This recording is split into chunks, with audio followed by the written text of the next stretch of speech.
Hello guys, welcome back to my channel. ఇలా మన basic స్టిచ్లో ఈరోజు మనకి ఇంకో కొత్త స్టిచ్ అండి. ఇది ఫోర్త్ స్టిచ్. ఇది ఏంటంటే తులిప్ స్టిచ్ అనమాట. మనకి తులిప్ ఫ్లవర్స్ ఉంటాయి కదా, ఈ స్టిచ్ కూడా అలాగే ఉంటుంది. దీన్ని మనం బార్డర్స్ లాగా యూస్ చేసుకోవచ్చు. ఇంకా మెయిన్గా ఏంటంటే మనం కుర్తీస్ ఉంటాయి కదా, కుర్తీస్కి నెక్ ప్లెయిన్ నెక్ వచ్చినప్పుడు వీటిని ఇలా సింపుల్గా డిజైన్ చేసుకుంటే చాలా రిచ్ లుక్ వస్తుంది. అసలు అంటే దానికి సూటబుల్ కలర్స్ మనం సెట్ చేసుకొని డిఫరెంట్ కలర్స్ చేసుకోవచ్చు, లేదంటే కనుక సేమ్ కలర్స్ కూడా చేసుకోవచ్చు. ఇది చాలా ఈజీ వర్క్, చాలా తొందరగా అయిపోతుంది కూడా.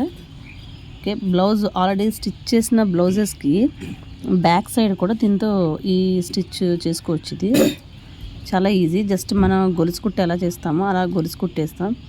గొలుసు కుట్టు తర్వాత వేసిన తర్వాత కింద చిన్న డాట్ వేసుకుంటూ ఉంటాం. వేసిన తర్వాత మళ్ళీ లెఫ్ట్ సైడ్ నుంచి రైట్ సైడ్ నుంచి ఫస్ట్ మనం ఎక్కడైతే తీసామో అక్కడ చిన్న డాట్ వేసాం కదా, ఆ డాట్లోంచి థ్రెడ్ని తీసుకొస్తే ఈ స్టిచ్ అనేది ఫినిష్ అయిపోతుంది. దీన్ని చాలా విధాలుగా యూస్ చేసుకోవచ్చు. అండ్ దాని వీడియో కనుక మీకు నచ్చినట్టయితే కనుక లైక్ చేయండి, షేర్ చేయండి, సబ్స్క్రైబ్ చేయండి, పక్కన బెల్ ఐకాన్ కూడా కొట్టండి. ఎందుకంటే మా వీడియోస్ అన్నీ మీకు నోటిఫికేషన్ డైరెక్ట్గా వస్తాయి.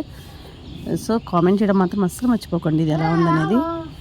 ఫైనల్గా చూడండి, ఇది నేనైతే డబుల్ కలర్ యూస్ చేశాను ఇలాగా దెన్ ఫినిషింగ్ని.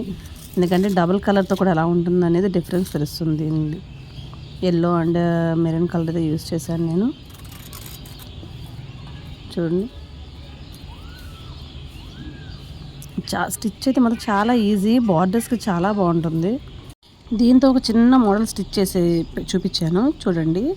ఇది మనకి ఈ మోడల్లో మనం ఏదైనా బ్లౌజ్కి స్టిచ్డ్ బ్లౌజ్కి బ్యాక్ సైడ్ వేసుకుంటే బాగుంటుంది. ఇలా లైన్ అయితే బార్డర్ అయితే ఇలా ఉంటుంది. అది కూడా డిఫరెన్స్ తీయడం కోసం నేను విడివిడిగా 2 మోడల్స్ చేసి చూపించాను.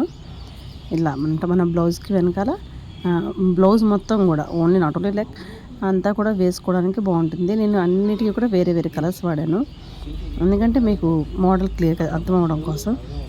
మేమైతే దీన్ని తులిప్ స్టిచ్ అని పిలుస్తాము. మీరైతే ఏమని పిలుస్తారో అది కూడా కామెంట్ చేయండి. ఇంకా మీకు ఏదైనా తెలిసిన కొత్త స్టిచెస్ కానీ వాటి పేర్లను కామెంట్ చేయండి, వాటిని కూడా వీడియో చేసి చూపిస్తాను. Okay, thanks for watching and once again thank you so much for subscribers, all subscribers. And ఇది కొంచెం చూడండి, వర్క్ అయితే ఫినిష్ అయింది. ఇలాగ దీన్ని ఎందుకు పర్టికులర్గా చెప్తున్నానంటే ఆల్రెడీ స్టిచ్ చేసేసిన బ్లౌజెస్ వర్క్ చేయలేదు అనుకొని ఫీల్ అవుతున్నప్పుడు సింపుల్గా ఈ డిజైన్ వేసుకుంటే ఫుల్ఫిల్గా కనిపిస్తుంది అనమాట. ఇలాగా ఒక మాటలో చెప్పాలంటే మనం మధ్య చుక్క పెడతాం కదా ముగ్గులు వేసినప్పుడు, ఆ టైప్లో అలా స్టిచ్ చేసుకున్నా కూడా డిజైన్ కంప్లీట్ అయిపోతుంది. ఓకే, ఫైనల్గా కంప్లీట్ అయిపోయింది. చూడండి ఇంత సింపుల్గా అయిపోయిందో. సబ్స్క్రైబ్ చేసుకోండి. Thanks for watching. Bye bye.